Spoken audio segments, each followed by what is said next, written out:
ज़रा चलो इसको सॉल्व करने के लिए ट्राई करते हैं। कौन सा पहले करें? सेकंड? चलो सेकंड ही करें। ये क्या लिखा है? Freelancers monthly earning, write a program to calculate the final amount Rahul paid freelancers monthly earning. अच्छा पहले ये बताओ, तुम लोग जानते हो फ्रीलांसर्स क्या होते हैं? फ्रीलांसर्स उनको बोलते हैं जैसे हम ही हैं, अभी किसी कंपनी के लिए काम करते हैं ना। अगर हम यही किसी कंपनी के लिए काम न करें और फिर कोई हमें किसी की प्रॉब्लम, किसी की ज़रूरत हो, उसके लिए जाके काम करें, तो उन्हीं को क्या बोलते हैं? फ्रीलांसर्स। मतलब जितना काम करोगे उतना पैसा मिलेगा। हम लोग जैसे जॉब करते हैं, नौकरी करते हैं, तो उसमें क्या होता है, अगर काम नहीं भी है तब भी हम उनके एम्प्लॉय हैं तो वो हमें सैलरी देंगे, भले उनके पास उस समय काम हो चाहे ना हो। और फ्रीलांसर्स उनको बोलते हैं जैसे जो कि किसी कंपनी में काम नहीं करते, डायरेक्ट काम उठाते हैं और डायरेक्ट करते हैं, उन्हीं को क्या बोलते हैं? फ्रीलांसर्स। ठीक है, तो वही कह रहा है एक फ्रीलांसर के मंथली अर्निंग के बारे में कह रहा है। अमित इज अ फ्रीलांसर, मतलब ये क्या है? फ्रीलांसर है और चार्जिंग 500 पर 500 रुपये पर घंटे वो चार्ज करता है जो भी काम करता है। फिर क्या कहते हैं, वो फर्स्ट वीक में, पहले हफ्ते कितने घंटे काम किया? 40 घंटे। ठीक है, जैसे कोई महीना शुरू हो रहा है 1 से लेकर 7 तारीख तक, पहले हफ्ते वो काम किया कितने? 40 घंटे। दूसरे हफ्ते 35 घंटे, तीसरे हफ्ते 45 घंटे, चौथे 30 घंटे। अब कह रहा है if he earns a 10% bonus for every hour above 40 in a week. मतलब कहने का ये है कि वो जिस हफ्ते में 40 घंटे से ज़्यादा काम करता है उसको 10% क्या मिलता है? बोनस। ठीक है, लेकिन बोनस 10% किस पे मिलता है? जो 40 घंटे से ऊपर से 5 घंटे काम किया ना। वैसे तो उसके 5 घंटे का कितना हुआ? 1 घंटे का 500 है तो 5 घंटे का कितना हुआ? 2500 2500। लेकिन जब वो जितने घंटे एक्स्ट्रा काम करता है उसके लिए उसको 10% कंपनी अपनी तरफ से क्या देती है? बोनस देती है। अब कह रहा है calculate his total monthly earnings. आई बात समझ में? तो एक काम करते हैं, एक नोटपैड क्या करते हैं, ओपन करते हैं, ऐसे तो प्रोग्राम करते हैं। तो पहले क्या है, फर्स्ट वीक में कितना है? हाँ, तो ऐसे लिख देते हैं। कैसे लिखें? फर्स्ट वीक इक्वल्स टू क्या? 40। दूसरा क्या फिर है? सेकेंड वीक कितना है? 35। थर्ड वीक कितना है? 45।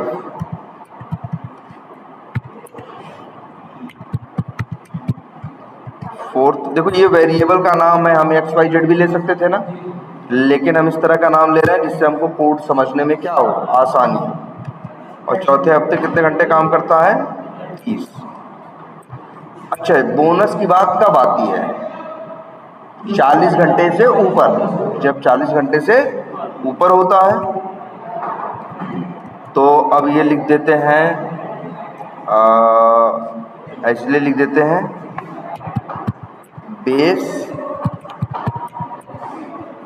मतलब बेस आवर्स कितने हैं? 40 घंटे। 40 घंटे उसको करना होता है। अब उसके बाद अब ये देखते हैं, तो बोनस वाले घंटे कौन होंगे? बोलो। बोनस वाले घंटे होंगे बोनस आवर्स। बोनस वाले घंटे समझ रहे हो? जिन पैसे पे उसे क्या मिलेगा? 10% का क्या मिलेगा? बोनस। तो वो क्या है? थर्ड वीक में ही ज़्यादा काम किया है,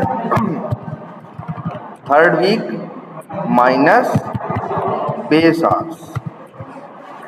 इससे मिल जाएगा क्या, बोनस आवर्स। भाई कितने घंटे पे बोनस मिलेगा। अब अच्छा, जो बोनस है, ठीक है, अब ये भी निकाल लेते हैं 10% बोनस का कितना होगा। तो लिख देते हैं बोनस क्या, अमाउंट। अच्छा, बोनस अमाउंट क्या होगा, बोलो। वो जो बोनस क्या है, आर्स और गुणे कितना, 500। सिर्फ इतना ही नहीं होगा, बोनस अमाउंट क्या होगा यार, बोनस आवर्स गुणे 500। ये कितना हो गया, ये तो हो गया क्या, अमाउंट। 5 जैसे बोनस आवर्स 5 घंटे आया तो 500 का 5 घंटे के हिसाब से कितना हो जाएगा, 2500। और इसका कितना परसेंट, 10%। परसेंट किसी का भी निकालते हैं तो क्या लिखते हैं, इनटू परसेंट, मतलब 10/100। ये तो करते हैं ना, बोनस आवर्स गुणे 500 गुणे 10/100। ये हो गया इसका क्या अमाउंट, बोनस अमाउंट। अब इधर देखते हैं, टोटल आवर्स कितना होगा, टोटल कितना होगा, first week plus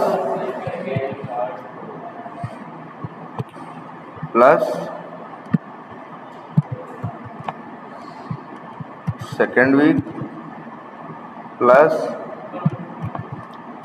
third week plus fourth. ये क्या हो गए, टोटल आवर्स हो गए, है ना। अब लिख देते हैं टोटल, और ये लिख देते हैं आवर्स अमाउंट बराबर कितना हो जाएगा, टोटल आवर्स गुणे ना गुणे क्या, 500। और अब लिखो टोटल अमाउंट बराबर क्या, आवर्स अमाउंट प्लस बोनस। और अब इसी को क्या करो, कंसोल डॉट लॉग, और अब लिखो, अच्छा,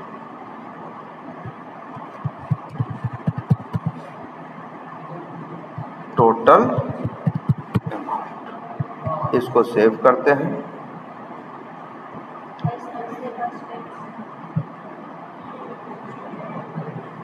और कहाँ रखें इसको, चलो इसी में रख देते हैं, नाम रख देते हैं इसका क्या, JS कोड। अंतिम में क्या होता है, एक्सटेंशन .js, और सेव कर, हो गया। अब देखो फिर से देख लो हम क्या किए हैं, कुछ ज़्यादा दिमाग नहीं लगाए हैं, खुद ही बता दिया है हर हफ्ते कितने घंटे क्या किया है, काम किया है। पहले हफ्ते 40 घंटे, दूसरे हफ्ते 35, तीसरे हफ्ते 45, चौथे हफ्ते 30 घंटा। फिर बेस आवर्स हम मान रहे हैं कि एक महीने में उसे कितने, एक हफ्ते में कितना काम करना है, 40 घंटे।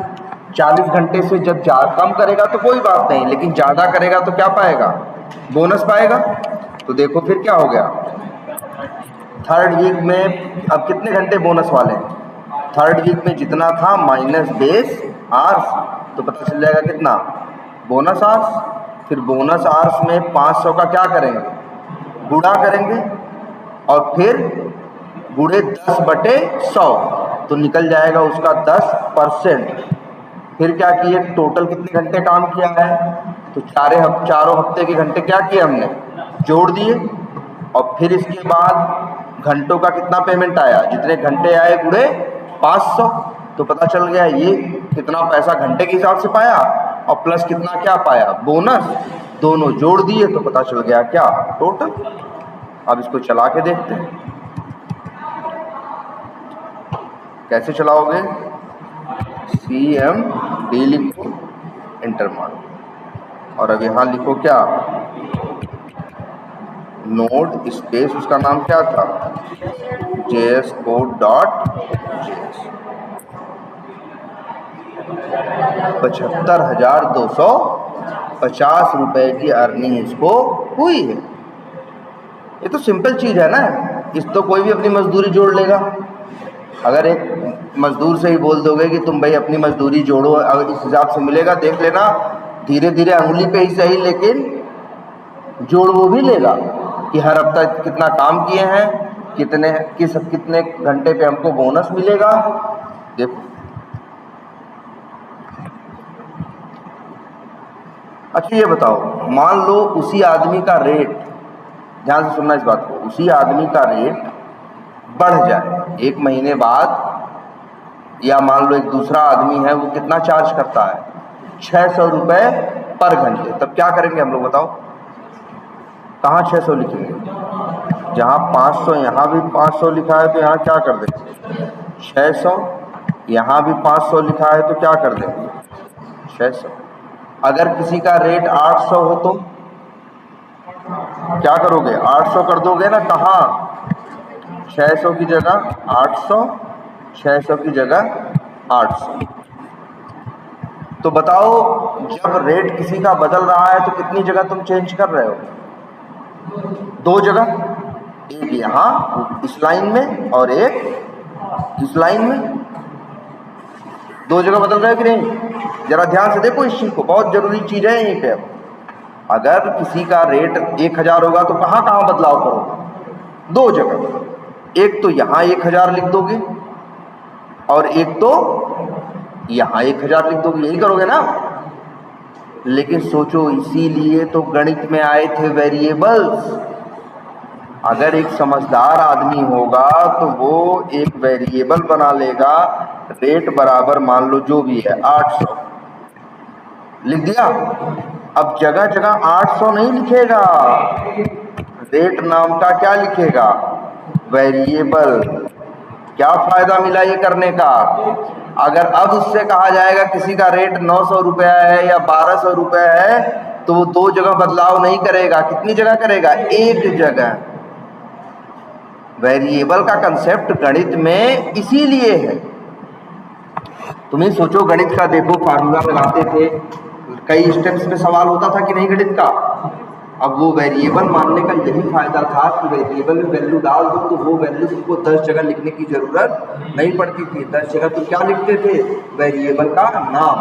अब जैसे हमें देखो, हमें 800 की जरूरत है, एक तो ये बेवकूफ़ी कर सकते हैं कि 800 यहाँ भी लिख दें और 800 यहाँ भी, तो एक तो 2 जगह लिखा, कल को बदलना होगा तो 2 जगह जाके क्या करेंगे, बदलेंगे भी। लेकिन अगर हम ऐसे लिख दे तो रेट बराबर 800, मतलब क्या किया, वही 800 वैल्यू को डाल दिया कहाँ, वेरिएबल के अंदर, और फिर उसके बाद उसको जहाँ जहाँ 800 की जरूरत थी वहाँ वहाँ रेट नाम का वेरिएबल क्या कर लिया, यूज कर लिया। देखो अब कितना आएगा,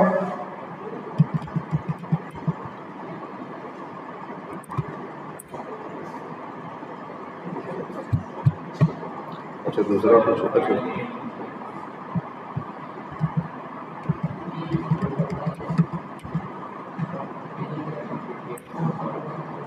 कितना हुआ, 1,20,400।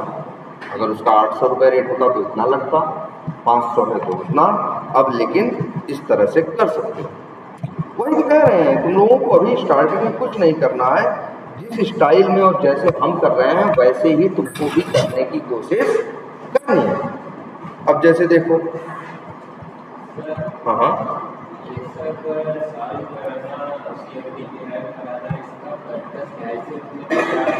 अभी सीख यही रहे, अभी तो सिर्फ यही सीखोगे कि किस तरह से तुमको वेरिएबल्स हैंडल करने हैं और किस तरह से बेसिक लॉजिक यूज करने हैं और क्या सिंटैक्स तुमको लिखना। मेन सबसे पहले तो यही है। और तुम्हें लग रहा है, देखो चीजें जो भी होंगी लेकिन लॉजिक इसी तरह से लगाए जाएंगे, इसी तरह से तुम भी पढ़ो ना। प्रॉब्लम्स ऐसी होंगी रियल लाइफ में भी, जैसी है, देखो क्या लिखा है, Anita took her electric car on a 5-day road trip. Each day मतलब क्या हुआ, रोज सी ड्रोव कितना 200 किलोमीटर, रोज वो 200 किलोमीटर ट्रेवल करती है। हर car consumes 1 unit of electricity per 5 km, मतलब 1 यूनिट बिजली लगती है किसमें 5 किलोमीटर। ईच यूनिट कॉस्ट, मतलब 1 यूनिट की कॉस्ट क्या है 8 रुपये। हर company reimburses 70% of the total trip cost, मतलब कंपनी जो है वो 75% क्या कर रही है पे कर रही है। अब पूछ रहा है find out how much Anita spent from her own pocket after reimbursement. अब जैसे यही देखते हैं, अब ये दूसरी प्रॉब्लम, चलो यहाँ नीचे करते हैं। दूसरी प्रॉब्लम क्या है, कितने दिन की ट्रिप है उसकी 5 दिन की, वैल्यू क्या है 5, तो एक वेरिएबल ले लेते हैं क्या डेज इक्वल टू क्या 5।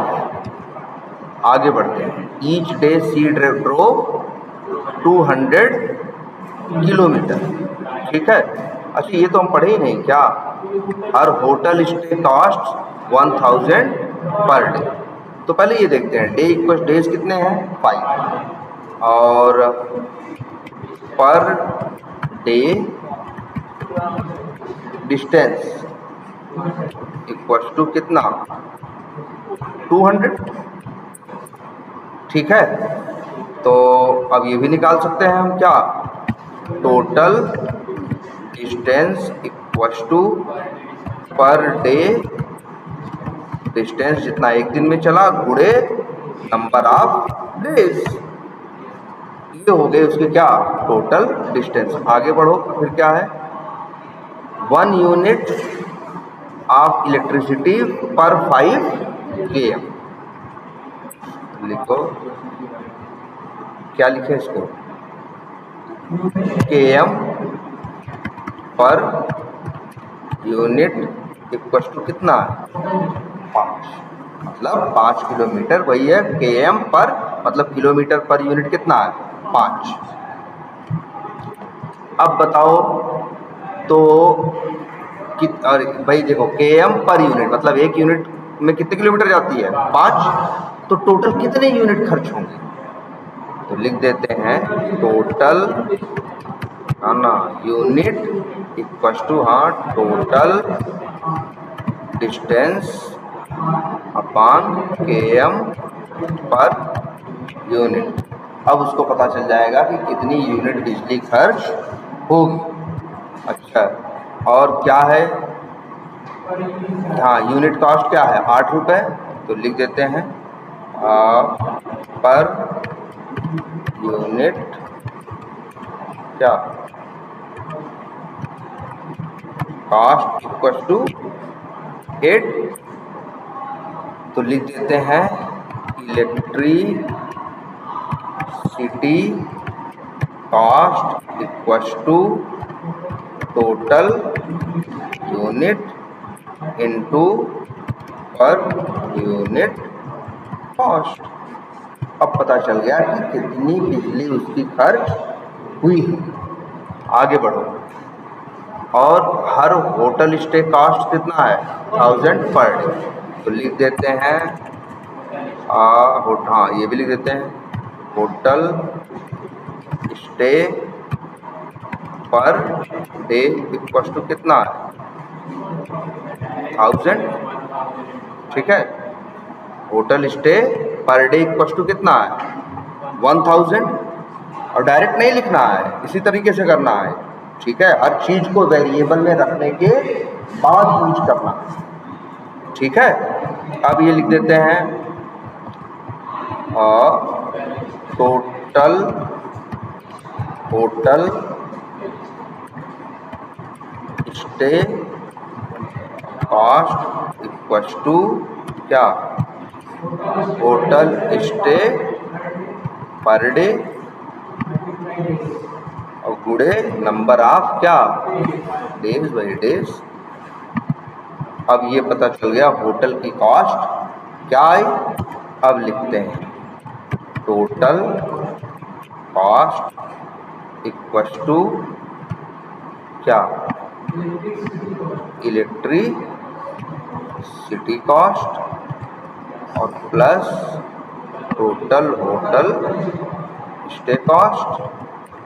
और अब इसके बाद कंसोल डॉट लॉग और लिख देते हैं ऐसे टोटल। अच्छा अभी पूरा नहीं, अभी अच्छा अभी ये भी है ना 75% कौन रीइंबर्स कर रहा है, कंपनी पे करेगी तो 75%। तो पहले निकालते हैं company payment equals to total cost into 75। वैसे ये भी सही नहीं है, इतना तो ऐसे चाहिए, लिख देते हैं परसेंट इक्वल्स टू कितना है 75, तो टोटल कॉस्ट इंटू परसेंट बटे 100। अब ये लिख देते हैं कि एम्प्लॉई पेमेंट कितना होगा भाई, तो टोटल कॉस्ट माइनस क्या कंपनी। और अब जरा प्रिंट भी करा लेते हैं। प्रिंट कैसे कराएं, कंसोल डॉट लॉग और यहाँ लिखो क्या, ऐसे लिख देते हैं सर टोटल कॉस्ट क्या इस प्लस और लिख देते हैं क्या टोटल कॉस्ट। ऐसे लिख देते हैं कंसोल डॉट क्या लॉग और लिख देते हैं company payment is plus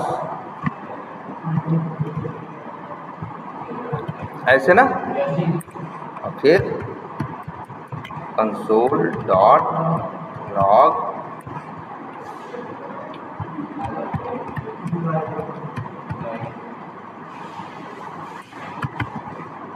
employees of payment is plus और लिख देते हैं क्या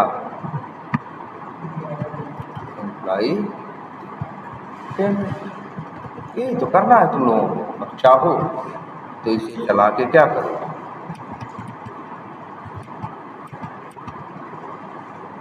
देख लो। देखो एरर आ रहा है, क्या क्या आ रहा है भाई, पर यूनिट कास्ट वाली लाइन। कौन सी लाइन है जहाँ पर यूनिट कास्ट लिखे हो, टोटल यूनिट गुणे पर यूनिट, कहाँ लिखे हो, और टोटल यूनिट गुणे पर यूनिट कास्ट। तो क्या गड़बड़ है, देखो इसको बोल रहा है गड़बड़। क्यों, बिल्कुल यहाँ देखो जो पर यूनिट कॉस्ट लिखा है ये क्या है, इसमें यू कैपिटल में है, यहाँ यू किसमें है स्मॉल में। तो इसीलिए कहते हैं वेरिएबल के नाम लिखो मत, कॉपी करके क्या करो पेस्ट करो, तो टाइपिंग वाली गलतियाँ नहीं हो।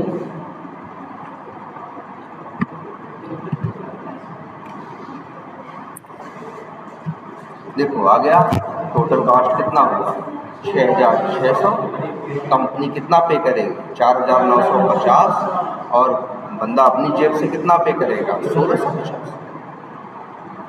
ये प्रॉब्लम देखो, सॉफ्टवेयर ऐसे होते भी हैं यार, तुम जाओ नेट पे ऐसे और सॉफ्टवेयर मिलेंगे तुमको, तुम बस इतना बता दो, हम लोग तो एक ऐसे एप्लीकेशन पे काम भी किए हैं, तुम इतना बता दो कि हमें यहाँ से वहाँ जाना है, तो वो सॉफ्टवेयर खुद ही आपका रूट बना देता था। और इसके बाद ये भी आपसे पूछता था आपकी गाड़ी कौन सी, फिर अपने आप ये बता देता था कि कितना पेट्रोल लगेगा, हाँ, और कितना कॉस्ट आएगी, एक रफ आइडिया दे देता था। तो जिनको बहुत ट्रैवल करना होता है उनके लिए, या जिनको डिलीवरी करनी होती है जगह जगह जाके, तो उनके लिए ये क्या था, वो एप्लीकेशन इसलिए था ही, उसका नाम था, हम लोग तो उस पर काम किए हैं, अब भी चलता होगा, यूएस में चलता था, उसका नाम क्या था मालूम है?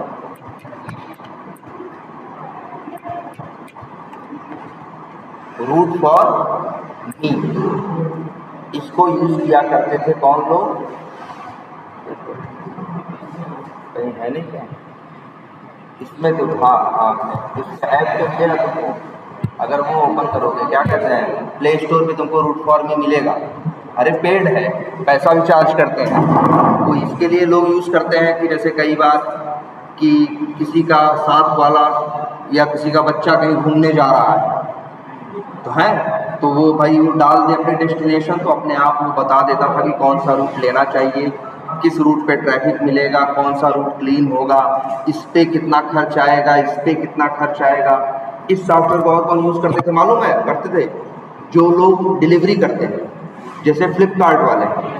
अब एक डिलीवरी वाले को 20 जगह डिलीवरी करनी है ना, तो आप 20 डेस्टिनेशन एक सॉफ्टवेयर में जाके क्या करो, भर दो, तो अपने आप आपका रूट वो प्लान करता था। जैसे देखो, मान लो एक आदमी है यहाँ से 2 किलोमीटर दूर, एक आदमी है इसके 1 किलोमीटर आगे, एक आदमी है 5 किलोमीटर इस साइड में, तो हम तो बेवकूफ़ होंगे ना कि अगर गए पहले 2 किलोमीटर, फिर आए, फिर गए 5 किलोमीटर, और फिर उसी रास्ते पे गए 3 किलोमीटर। हमको तो जब गए थे 2 किलोमीटर, तो 1 किलोमीटर जाके हमको अपना रास्ता क्या कर लेना था, कंप्लीट कर लेना था ना। तो ये सॉफ्टवेयर यही करता है। आप अपनी जैसे दिन में आज की 20 डिलीवरी है, आप 20 डिलीवरी के पॉइंट्स बता दो, तो वो आपका रूट प्लान कर देता था कि आपको कैसे कैसे जाके सामान देना है, जिससे कम से कम डिस्टेंस में, कम से कम पेट्रोल में आप सारे सामान क्या कर पाओगे। इसलिए ऐसे सॉफ्टवेयर को बोलते हैं रूट प्लानर, इसलिए नाम भी लोगों ने क्या रखा है, रूट फॉर मी। ठीक है, इस पर हमने काम किया था लगभग 10 साल पहले। हाँ, 10 साल पहले हम लोग तब इस पर काम किए थे।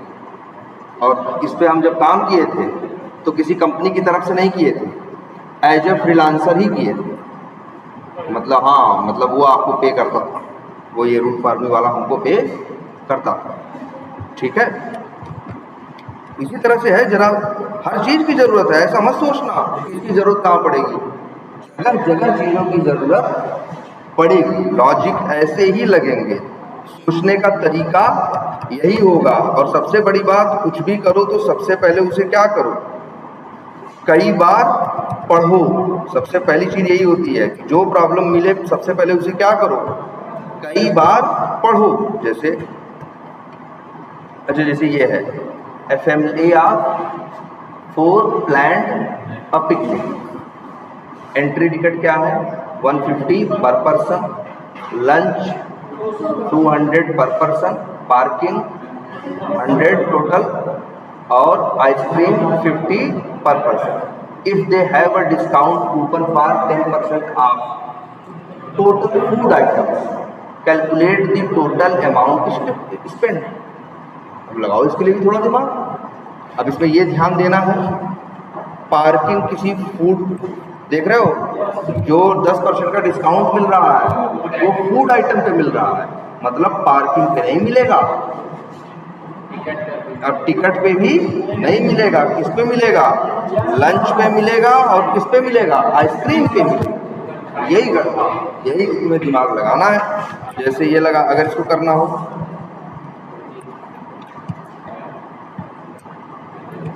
कैसे करेंगे, ऐसे लिख देते हैं,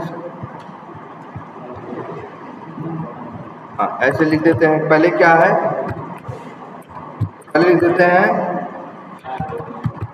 तो पर्सन्स इक्वल टू कितने, 4, टिकट, चलो प्राइस बराबर कितना है, 200, और लंच कितना है, नहीं टिकट कितने का है, अच्छा टिकट 150 का है, लंच 200 का, लंच कितने का, 200 का, और पार्किंग कितना है, 100 रुपये, और ये टिकट कितने का है, 150, और फिर आइस क्रीम इक्वल टू कितने का, 50 है ना।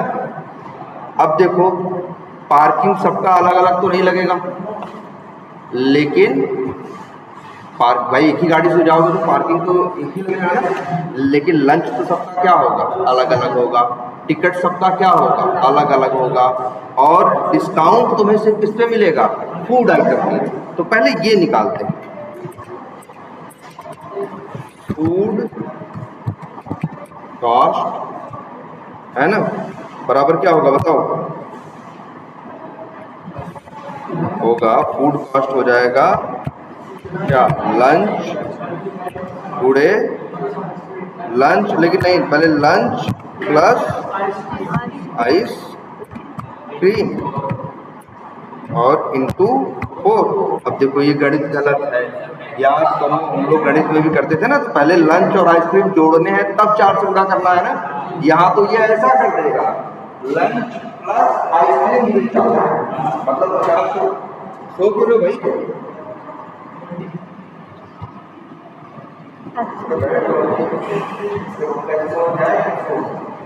लंच प्लस क्या होगा, आइसक्रीम, जबकि हमें लंच और आइसक्रीम का जितना वो आया है वो, तो इसके लिए हमें क्या करना होगा, लंच को, तो लंच और आइसक्रीम पहले क्या करेंगे, जुड़ेंगे, और फिर 4 मत लिखो, 4 की जगह क्या लिखो, पर्सन्स। तो ये हो गया क्या, फूड कॉस्ट। अब फूड कॉस्ट पे 10% का क्या है, डिस्काउंट, तो ऐसे निकाल लेते हैं।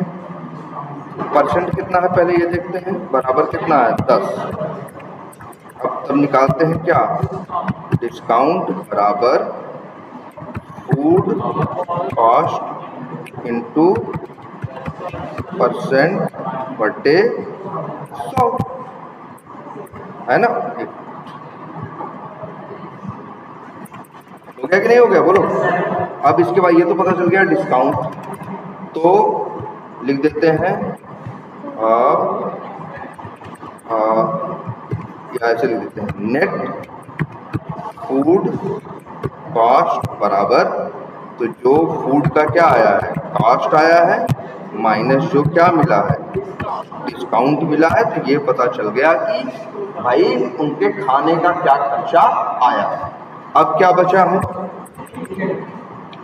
टिकट, ये भी लिख देते हैं, टिकट, एक minute, total ticket price equals to क्या लिखेंगे, टिकट प्राइस इनटू पर्सेंट। इससे पता चल जाएगा क्या, टोटल टिकट का प्राइस। इसके बाद पार्किंग तो सबके लिए क्या है, कॉमन ही है, तो इसके बाद अब लिख देंगे टोटल कॉस्ट बराबर क्या, डाल देते हैं नेट फूड कॉस्ट प्लस क्या, parking plus total ticket price. अब अगर हमें वही आंसर प्रिंट कराना हो तो इसके लिए फिर लिख देते हैं, क्या लिखेंगे, मान लो हम पूरा करना चाहते हैं किसका किसका अलग अलग क्या आया, तो कंसोल डॉट लॉग, पहले ये प्रिंट करा देते हैं, क्या लिख देते हैं, फूड कॉस्ट इज प्लस वही नेट फूड कॉस्ट। ये तो हो गया भैया फूड का खर्चा, और ऐसे ही कॉपी करके और फिर ये लिख देते हैं, दूसरा क्या है, दूसरा है टोटल कॉस्ट, या ये निकाल देते हैं, अच्छा हाँ, टोटल टिकट प्राइस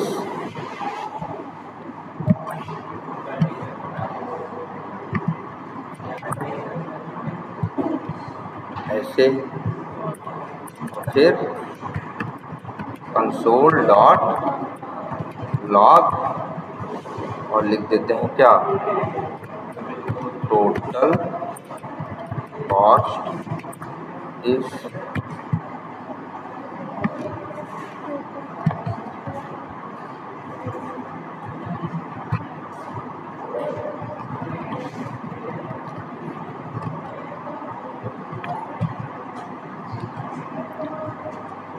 ठीक है।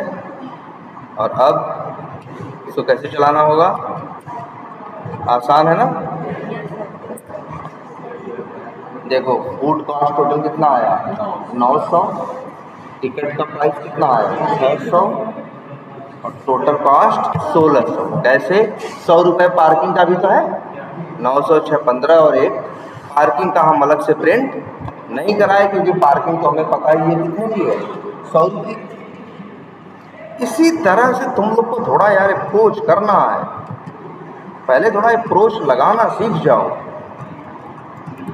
अब जैसे ये है, अब ये क्या है बताओ, अच्छा कि अमित कैन चूज बिटवीन, मतलब किसी जिम में जा रहा है तो वहाँ जिम में 2 प्लान है कि या तो 600 रुपये क्या दो पर मंथ दो और 50 रुपीज़ पर विजिट, मतलब ऐसा जिम है अगर वहाँ तुम अपना जिम जाना स्टार्ट किए तो 600 रुपये हर महीने तो लेगा और रोज का कितना लेगा 50 रुपये। फिर प्लान बी है, वो कहता है कि 1000 दो, फिर चाहे महीने में चाहे जितनी बार जाओ। अब पूछ रहा है कि वो एक महीने में कितनी बार जाने वाला है 18 बार, तो यही बताओ उसके लिए कौन सा प्लान लेना अच्छा होगा। तो तुम्हें दोनों प्लान का क्या करना है, दोनों प्लान का दाम निकाल लेना है कि इस प्लान में 18 दिन में कितना खर्चा आएगा और उस एक प्लान का तो पता ही है कितना है 1000 रुपये। भाई जो कम पड़ेगा वही वाला प्लान कस्टमर क्या करेगा, लेगा। कैसे करेंगे इसको भी ऐसे, हाँ क्या लिखें, लिखते हैं ऐसे क्या, प्लान ए मंथली क्या, देख रहे हो वेरिएबल का नाम कितना क्या कर रहा है, बड़ा हो जा रहा है ना। लेकिन जो भी है बड़ा हो इससे घबराओ मत एक्स वाई जेड, लेकिन संपूर्ण और समझने में कितना अच्छा, तुम्हें हर चीज़ पता चलेगी कि क्या हो रहा है। मान लो जैसे अच्छा एक बात और समझो, हम लोग ऐसा नहीं करते ऑफिस में कि गए कोड लिखे और कोड लिख के फेंक दिए। आज पता चला 2.5 साल पहले आप सकता है अभी हम अपना ऑफिस में सिस्टम खोलें और मेरे पास एक काम आए और उस काम में ये हमें करना पड़े कि आज के 2.5 साल पहले जो कोड लिखा था आज हमें उसके अंदर घुस को उसको ठीक करना।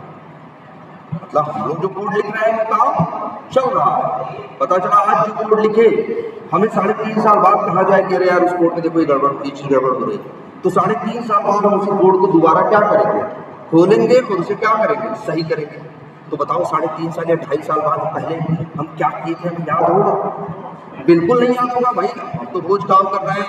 1.5 साल पहले क्या किए थे हमसे पूछोगे, हमें थोड़ी नहीं याद होगा। अरे उस समय काम आया था कर दिए, आगे बढ़े और आगे काम करने लगे। लेकिन 1.5 साल बाद जरूरत पड़ी कि उस काम में कुछ गड़बड़ आ रही है, उस काम को क्या करो, ठीक करो, तो हम जाएंगे 1.5 साल, तो 1.5 साल बाद हमें देख कुछ भी याद नहीं आएगा।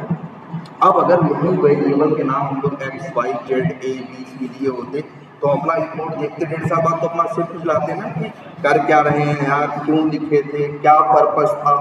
लेकिन अगर यही वेरिएबल्स के नाम अपने ढंग से लिखे होंगे तो कोड देखते ही हमें समझ अच्छा है यहाँ तो हम वो फूड वाली प्रॉब्लम को सॉल्व कर रहे थे, उसमें हमें ये निकालना था, तो सब साफ साफ लिखा है। इसलिए वेरिएबल्स के नाम हम ऐसे रखते हैं जो प्रॉपर, जिससे समझ में आए कि इसमें कौन सी वैल्यू रखनी है और कौन सी वैल्यू रखनी नहीं है। बस नियम यही याद रखना है, वेरिएबल के नेम में स्पेस इस्तेमाल मत कर। प्लान ए मंथली चार्ज कितना है 600, ठीक है। और ये plan A per day charge कितना है भाई 50, और डेज कितने हैं भाई 18, है ना। तो अब देखते हैं प्लान ए का चार्ज क्या होगा, तो लिख देंगे हम लोग प्लान ए क्या चार्ज बराबर प्लान ए मंथली चार्ज ना, प्लस ब्रैकेट के अंदर क्या लिखें plan A per day charge और पूरे क्या डेज, तो हमें ये प्लान ए का चार्ज मिल जाएगा। अब लिख देते हैं कंसोल डॉट लॉग और प्लान बी तो हमें पता ही है कितना है, 1000 रुपये। 1000 रुपये एक बार दो, फिर चाहे प्लान लिखे, यहाँ पे लिख देते हैं plan A charge is plus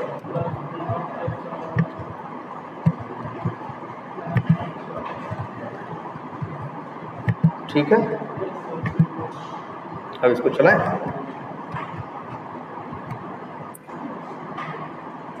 plan A में उसको कितना खर्चा देना पड़ेगा, 1500 रुपये। और इकट्ठे वाला जो प्लान है वो कितना मांग रहा है, 1000 रुपये। तो ये प्लान बी लेगा, प्लान ए नहीं लेगा, है ना। देखो कोई बहुत मुश्किल थोड़ी ना है यार, ये तो उंगलियों पे जो लोग जोड़ घटाने पूरा बात करते हैं, अनपढ़ लोग वो भी जोड़ लेंगे कि किसमें सस्ता पड़ेगा और किसमें क्या पड़ेगा, महंगा पड़ेगा। वो उंगलियों पे जोड़ लेते हैं। बस तुम्हें वही काम करने का क्या लिखना है, स्टेप लिखना है। अब जोड़ने घटाने वाला काम तुम नहीं करोगे, तुम सिर्फ वो काम करने का लॉजिक और लिख दोगे कि इस काम को करना कैसे है, किसमें गुणा करना है, किसमें भाग करना है, ये तुम लिख के छोड़ो। बाकी तुम्हारे लिए गुणा भाग और सारा काम कौन करेगा, ये सिस्टम या ये कंप्यूटर करेगा। अब तुम्हें दिमाग रखना, एक बार दिमाग कब लगेगा, बस यही लिखने के टाइम, बस यही क्या करने के टाइम पे, लिखने के टाइम। इसके बाद एक नहीं, इसको 1000 बार चलाओ, ये हजारों बार तुम्हारे लिए खुद से गुणा भाग करेगा। यही इंसान होता तो क्या करता, हर बार गुणा भाग करता। आई बात समझ में कुछ? हाँ हाँ,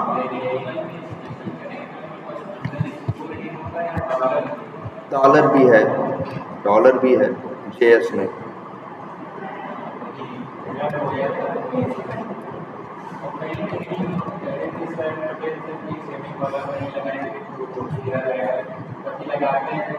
ये देखो, हाँ वो देखो, ये जावा स्क्रिप्ट है। देखो अभी इसलिए जावा स्क्रिप्ट है, मेनली अभी हम आगे देखेंगे कौन सी टाइप स्क्रिप्ट, वहाँ पे सारे नियम कानून मानने पड़ेंगे। जेएस थोड़ी लूज कपल्ड लैंग्वेज है। चलो ये तो देखेंगे, पहले ये देखो ये क्या है। We are registered for exam, each exam has registration fees कितनी की है, 1200, और प्रैक्टिस टेस्ट फीस कितनी है, 400। If she registers for more than 3 exams, she gets a flat 500 rupees discount on total fees. Find the total amount via pay। मतलब दिया है उसको 4 एग्जाम दे लें, और ईच एग्जाम मतलब हर एग्जाम की फीस कितनी है, 1200 रुपये, और प्रैक्टिस टेस्ट की फीस कितनी है, 400, है ना। तो 4 एग्जाम लेना है उसे। अगर वो कितनी रजिस्टर कर रही है, if C register for more than 3 exam, more than 3 exam का मतलब एग्जाम, मोर देन 3, मोर मतलब ज्यादा, 3 से ज्यादा क्या होता है, 4, मतलब उसने कितने दिए हैं, 4 एग्जाम दिए, ठीक है। तो उनको ये निकालना है कि कितना करना है। अब 1200 रजिस्ट्रेशन फीस हो गई, 400 किसकी हो गई, एग्जाम टेस्ट फीस हो गई। तो टोटल फीस कितनी हो गई, एक की 12 और 4 16। अब एक वेरिएबल 1200 रजिस्ट्रेशन फीस का लेंगे, एक प्रैक्टिस टेस्ट का लेंगे, दोनों को जोड़ देंगे तो पता चल जाएगा एक एग्जाम की कॉस्ट कितनी है, और वो कितने एग्जाम देने जा रही है, 4। तो 4 से गुणा कर देंगे तो पता चल जाएगा टोटल कितना है। और फिर इसके बाद 500 उसमें से क्या करेंगे, हटा देंगे, क्योंकि भाई 3 से ज़्यादा एग्जाम में बैठ रही है तो क्या पा रही है, 500 का डिस्काउंट। कितने में पा, 4 एग्जाम में बैठ रही है ना। और यहाँ बताया गया अगर 3 से ज़्यादा, अगर इसी सवाल में ऐसे लिख दिया जाए तो अब इसको डिस्काउंट नहीं मिलेगा, क्योंकि अभी कितने एग्जाम के लिए जा रही है, 3, और डिस्काउंट कब मिलेगा, मोर देन 3, मतलब 3 से ज्यादा, 3 के नहीं। अब वही 500 का डिस्काउंट तुम नहीं करो। अगर ये 5 होगा तो तब भी डिस्काउंट मिलेगा, 3 से ज्यादा 4 भी होता है, 3 से ज्यादा 5 भी। तो चाहे यही थोड़ा सा दिमाग ही तो लगाना है। अब इसलिए क्या है, अ डिलीवरी राइडर अर्न्स 25 पर डिलीवरी, ठीक। और on weekdays he completes 15 deliveries पर। वीकडेज जानते हो किसे कहते हैं, वीक हम लोग बोलते हैं वीक डेज और वीकेंड्स। मंडे टू फ्राइडे को बोलते हैं हम लोग क्या, वीक डेज, ठीक है। और सैटरडे संडे को बोलते हैं क्या, वीकेंड, मतलब वीक का या हफ्ते का क्या, एंड। जैसे हम लोग AIT में जॉब करते हैं ना, तो हम लोग का क्या रहता है, वीकेंड ऑफ रहता है, मतलब सैटरडे संडे हमारा क्या रहता है, छुट्टी रहती है, ठीक है। वही कह रहा है कि वीक डेज में, अब तुम्हें पता होना चाहिए, एक हफ्ते में 5 वीक डेज होते हैं और 2 क्या होते हैं, वीकेंड होते हैं, ठीक है। तो वो कह रहा है on weekdays he completes 15 deliveries per day. On weekends, he completes 25 deliveries per day. There are 5 weekdays and 2 weekends in a week. देखो बता भी दिया है ना। और अगर ये ना भी पता था तो भी आपको इतना समझना चाहिए कि वीकडेज मतलब मंडे टू फ्राइडे होता है, वीकेंड्स मतलब सैटरडे संडे। तो वीकेंड्स 2 दिन का होता है और वीकडेज 5 दिन के होते हैं। He gets a 500 bonus if total deliveries is greater than 100. He gets a 500 bonus if total deliveries is greater than 100. थोड़ा सा अधूरा लग रहा है इन,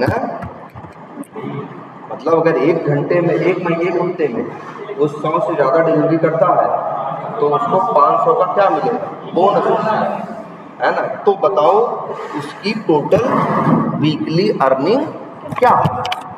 तो करते हैं चलो इस तरह से।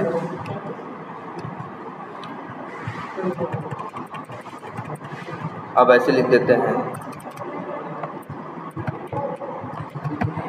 वीक डेज इक्वल टू कितना है, 5, और वीकेंड्स इक्वल टू कितना है, 2, है ना। अब ये लिखते हैं वीकेंड्स, या ये भी लिख देते हैं वीकेंड डेज 2, 5, और वीकेंड डेज कितने हैं, 2। अच्छा, वीक डेज क्या है, डिलीवरी, है ना, पर डे इक्वल टू कितना है, 15। और ऐसे ही वीकेंड्स डिलीवरी पर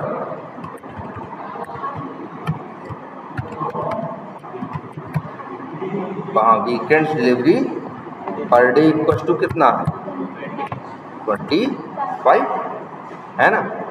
अच्छा, और क्या सवाल में लिखा है भाई, देखते हैं, पढ़ते हैं। और 500 का बोनस मिलता है अगर उसकी 100 डिलीवरी से ज़्यादा होती हैं तो लिख देते हैं बेस डिलीवरीज इक्वल टू कितनी है, 100, ठीक। अब पहले सारी डिलीवरीज इसकी निकालते हैं, तो कैसे होगा, देखो क्या टोटल इक्वल टू, तो वीक डेज डिलीवरी और टुडे क्या, वीक डेज। इससे निकल जाएगा कि मंडे टू फ्राइडे में उसने कितनी डिलीवरी की, और इसको फिर जोड़ देते हैं किससे, वीकेंड डिलीवरीज इनटू, और फिर क्या,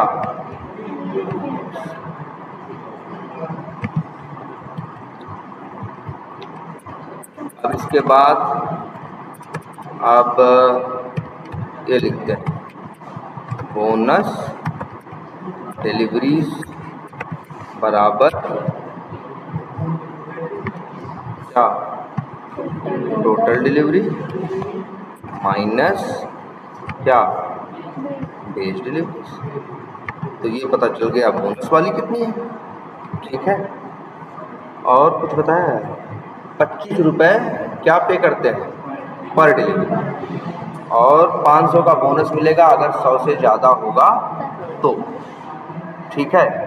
तो बताओ 100 से ज़्यादा होगा कि नहीं होगा, 15 पचे 75 और 25 दूनी 50, कितना हो जाएगा 125, जो कि किससे ज़्यादा होगा 100 से ज़्यादा होगा, मतलब इसको बोनस मिलेगा।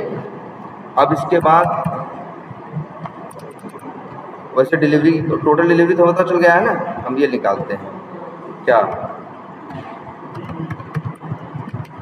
कॉस्ट, या ऐसे लिख देते हैं डिलीवरी कॉस्ट बराबर क्या टोटल डिलीवरी इनटू, और एक का क्या है 25 रुपये ना, लिख देते हैं पर डिलीवरी कॉस्ट इक्वल टू कितना 25 रुपये। और यार सेम ऐसा ही उनके साथ होता है जो फ्लिपकार्ट की डिलीवरी नहीं करते, ऐसे ही उनका भी होता है, दिन में इतना करते हैं, जितनी ज़्यादा डिलीवरी मारते हैं उनको बोनस या इंसेंटिव देते हैं, सेम ऐसे ही होता है, ऐसे ही लॉजिक उन सॉफ्टवेयर में लिखे गए होते हैं। ठीक है, तो डिलीवरी कॉस्ट ये हो गई।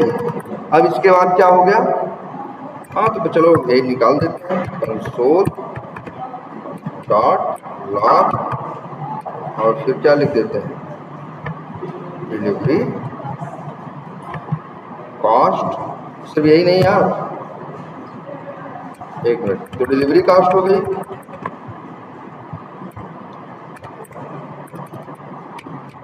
टोटल कॉस्ट क्या होगी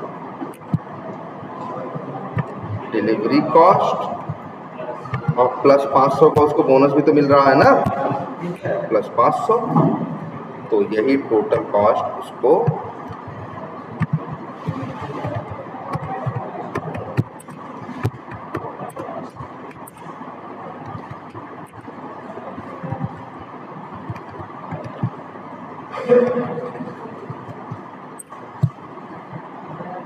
टोटल कॉस्ट कितना आया 3625। आई बात समझ में?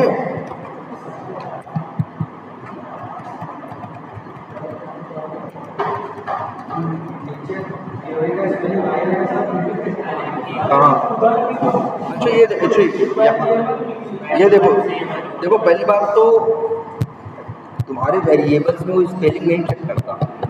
जैसे हमको कुछ भी लिखना है, मान लो हमको किसी चीज़ स्पेलिंग हम चाहे जो लिख सकते हैं, बस ये इसके बाद जैसे हमने आज वो सही वाली स्पेलिंग कर, अरे यार एक्स देते काम को तब भी करता है, स्पेलिंग मैटर नहीं करती। अगर ये स्पेलिंग लिखने हो तो इस्तेमाल कर रहे हो वहाँ भी गलत ही स्पेलिंग, अब ऐसा नहीं यहाँ गलत स्पेलिंग लिख दिए और यहाँ क्या कर दिए सही कर दिए, इसके लिए गलत। वैसे तो वो कहता है एक्स भी नाम रख लोगे, यहाँ पर मान लो डिलीवरी कास्ट की जगह हम क्या लिखते हैं वेरिएबल का, तो बस अब हम यहाँ क्या लिखेंगे तो स्पेलिंग या कुछ मैटर नहीं करता। आप वेरिएबल को जो नाम दे रहे हैं उसको जहाँ यूज करोगे एग्जैक्ट उसी नाम से आपको यूज करना होगा। अगर वहाँ स्पेलिंग गलत लिखी है तो यहाँ भी स्पेलिंग गलत लिखो, है ना। देखो एक्स कर दिया है ना, ऐसा थोड़ी ना डिलीवरी लिखने से वो काम कर रहा है कंप्यूटर, एक्स भी लिख देंगे तब भी काम करेगा। अभी क्या है कितना 3625। तो अब तुम लोग अप्रोच कर ले रहे हो नहीं, थोड़ा तुम लोगों का क्या है हो रहा है, ये जो प्रॉब्लम भेजी जा रही हैं, तो एक काम करते हैं आज हम और भेज देंगे 10-5 इसी तरीके से क्या करो थोड़ा और कर लो, तुम्हारा फिर तुम्हें एटलीस्ट दिमाग तो कुछ लगा पाओगे, वेरिएबल्स बना पाओगे। तुम्हारा दिमाग अभी इतना होना चाहिए कि वैल्यू देखना है तो उसको वेरिएबल में डालना है, वेरिएबल को क्या नाम देना है ना, बस यही चीज़ तुमको अभी देखनी है और किस तरह से तुम्हें अप्रोच करना है। पहले ध्यान से 4 बार पढ़ो, उसे समझो और उसके बाद एक लाइन करके लिखते जाओ और फिर इसे चला के देखो सही चल रहा है या नहीं। क्लियर है ये? तो चलो आज इतना ही रखते हैं। तुम लोगों को 10 प्रॉब्लम और भेज देंगे, एक बार उसको कर डालो और फिर इसके बाद हम लोग अब इसके बारे में प्रोग्रामिंग के बारे में थोड़ा सा अब नियम कानून इसके जानना क्या करते हैं स्टार्ट करते हैं। अभी तो बहुत बेसिक चीज़ हम लोग देख रहे हैं। अच्छा अभी जैसे एक चीज है, ये कोड क्या कर ले रहा है बताओ भाई, टोटल कॉस्ट निकाल ले रहा है कि नहीं? कितने लाइन का कोड? 10-12 लाइन का है। अगर यही काम हमें 10 बार करना हो तो हम क्या करेंगे, यही 10 लाइन क्या करें, कॉपी करें और इसी लाइन को 10 बार क्या कर दें, पेस्ट कर दें। तो यही लाइन कितनी बार चलेगी? 10 बार चलेगी ना। देखो चला कि नहीं 10 बार? 10 बार चलेगी तो 10 बार आएगा कि नहीं आएगा? और ऐसी जरूरत आगे पड़ेगी। लेकिन हम लोग ये बेवकूफ़ी आगे नहीं करेंगे। पता चला किसी काम को करने के लिए 15 लाइन का कोड लिखना पड़ रहा है, और वही काम हमें 20 बार लिखना है। तो हम 15 लाइन को 20 बार कॉपी पेस्ट नहीं करेंगे, तब तो कितनी लाइन हो जाएंगी? 15 गुणे 20 कितनी लाइन हो जाएंगी? 300 लाइन हो जाएंगी ना। ये बेवकूफ़ी हम नहीं करेंगे ना। इंटू नहीं होगा यार, इंटू तो होगा नंबर्स में ना। हम यहाँ कह रहे हैं कि हम कोड लिख रहे हैं कुछ की, हम कोड भी किसी काम को करने का क्या लिख रहे हैं, कोड लिख रहे हैं। और वो कोड लिखने में हमें कितनी लाइनें लगी? 20 लाइनें। अब उसी कोड की अगर हमें 25 बार जरूरत हो, तो अगर वही 20, एक तो रास्ता ये है कि वही 20 लाइन क्या करें, कॉपी करें और 25 बार क्या कर दें, पेस्ट कर दें। तो लेकिन मेरा कोड कितने लाइन का हो जाएगा? 500 लाइन का ना, है ना। तो इसी चीज़ के ऊपर देखेंगे कि कैसे, बजाय कि अगर यही करना हो काम, तो हम 500 लाइन नहीं लिखेंगे, सिर्फ और सिर्फ 45 लाइन लिखेंगे और वो काम हो जाएगा 25 बार। समझ रहे हो? ना इसलिए नहीं कह रहे हैं। 20 लाइन का कोड लिखना है और कितनी बार कोड लिखना है? 25 बार। तो 20 और 25 कितना हुआ? 45। और एक बार बता दें, 2 लाइन और लगेगी, कितनी लाइन हो जाएंगी? 47।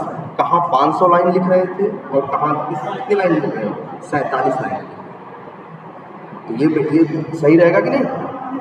तो हाँ, तो ये चीज़ अब अगली क्लास में हम लोग यही देखेंगे। सबसे बड़ी चीज़ प्रोग्रामिंग में क्या होती है मालूम है? एक वर्ड है, आपको बार बार सुनने को मिलेगा तुमको, यूज करना जानते हो ना? यूज करना एक वर्ड होता है, रीयूज करना। क्या करना? रीयूज का मतलब है उसी चीज को दोबारा करने के बजाय बनी हुई चीज को दोबारा यूज कर लेना। तो प्रोग्रामिंग में एक कंसेप्ट चलता है जिसे बोलते हैं क्या? रीयूजेबिलिटी। क्या बोलते हैं? रीयूजेबिलिटी। एक वर्ड चलता है रीयूजेबल, मतलब हमारा कोड रीयूजेबल होना चाहिए। हमारे कोड के अंदर क्या होनी चाहिए? रीयूजेबिलिटी। एक बेवकूफ आदमी जिसको रीयूजेबिलिटी का अंदाजा नहीं होगा, वही उस लाइन को, वही कोड को कितने लाइन में लिखेगा? 500 लाइन में। और एक आदमी जिसको प्रोग्रामिंग का बेसिक कंसेप्ट पता है रीयूजेबिलिटी, वो जानते हो कितने लाइन में करेगा? 47 लाइन में कर देगा। तो वो लाइनें भी ज़्यादा लिख रहा है, मेंटेनेंस भी ज़्यादा कर रहा है, सारी प्रॉब्लम ज़्यादा फेस करेगा कि नहीं करेगा? ठीक है। तो इसीलिए प्रोग्रामिंग का सबसे बेसिक रूल क्या है मालूम है? Try, DRY। ट्राई का मतलब क्या है? Don't repeat yourself. अपने आप को वही चीज दोहराओ मत। अगर वही चीज की 10 बार जरूरत है तो ऐसा दिमाग लगाओ कि एक बार बनाओ और 10 बार क्या कर लो, उसको यूज कर लो, बजाय कि 10 बार बनाने। ठीक है। तो चलो अभी हम प्रॉब्लम देंगे, पहले वो करो, ठीक है, फिर हम लोग